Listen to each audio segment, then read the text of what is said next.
2 fois complet, le théâtre Nebia. Ce vendredi et ce samedi soir, le public vient pour un seul homme, l'humoriste Thomas Wiesel. J'ai déjà vu sur les réseaux sociaux en fait, des passages de Thomas Wiesel et ça m'intéressait de le voir ici quand j'ai vu qu'il passait à Bienne. Pour aller découvrir un nouvel artiste qui a en général son micro planté sur le menton. Je connais assez bien son humour, donc je me méfie un petit peu de ce qui nous attend, mais le fond de l'histoire, je la connais pas, non.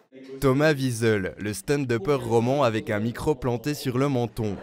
Dans son nouveau seul en scène, Thomas Wiesel travaille et c'est le nom de son spectacle.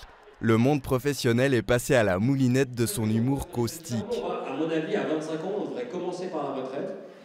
C'est un thème tellement central dans nos vies et j'ai l'impression qu'il est souvent décortiqué de façon très sérieuse, mais un peu oublié des thèmes de l'humour, où on a plus la vocation de faire que les gens se changent les idées du travail, donc on essaie d'en parler le moins possible. Et moi j'ai pris un peu le contre-pied en me disant bah non, on va faire un spectacle où on parle uniquement de travail. Et on parle de toutes les professions, ou presque, et bien sûr de la sienne. Car faut-il le rappeler, quand son public sort du travail, Thomas Wiesel commence le sien. Humoriste, un métier pas comme les autres et surtout d'indépendant.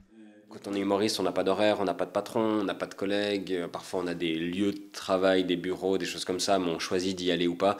Donc des fois, cette absence de cadre peut être un peu difficile à gérer, de réussir à être efficace, à pas procrastiner, alors qu'on est maître de soi-même. Je pense que c'est un des défis. À Nebia, on éclate de rire pour celui qui bosse le soir et se lève tard le matin. Ce spectacle, son troisième, est monothématique, quand bien même. Le blagueur à lunettes est aussi chroniqueur. Il n'oublie pas de décortiquer l'actualité ou de se payer la région. Mes précédents voyages dans le Jura-Bernois, j'ai joué ce spectacle à Saint-Imier, en début de tournée, vous vous souvenez, quand il faut défricher un peu le texte. J'ai le temps, moi, je dois... Sous ses airs inoffensifs, Thomas Wiesel n'hésite pas à titiller son public. Qu'est-ce que tu fais dans la vie, Martha? Traductrice et artiste peintre. Laisse-moi deviner, lequel paye les factures?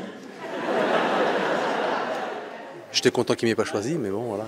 Mais c'était bien, oui. Enfin, il demandait qui voulait répondre, donc il n'allait pas spontanément demander aux gens, ça allait. Mais j'ai presque hésité à répondre parce qu'il a un côté tellement sympathique qu'en fait, tu as presque l'impression de causer à un pote si tu lui réponds et puis tu oublies un peu le reste du public. Après avoir fait mal aux zygomatiques des spectatrices et spectateurs, c'est l'heure pour l'humoriste de se détendre, de souffler un peu avant de se remettre au turbin.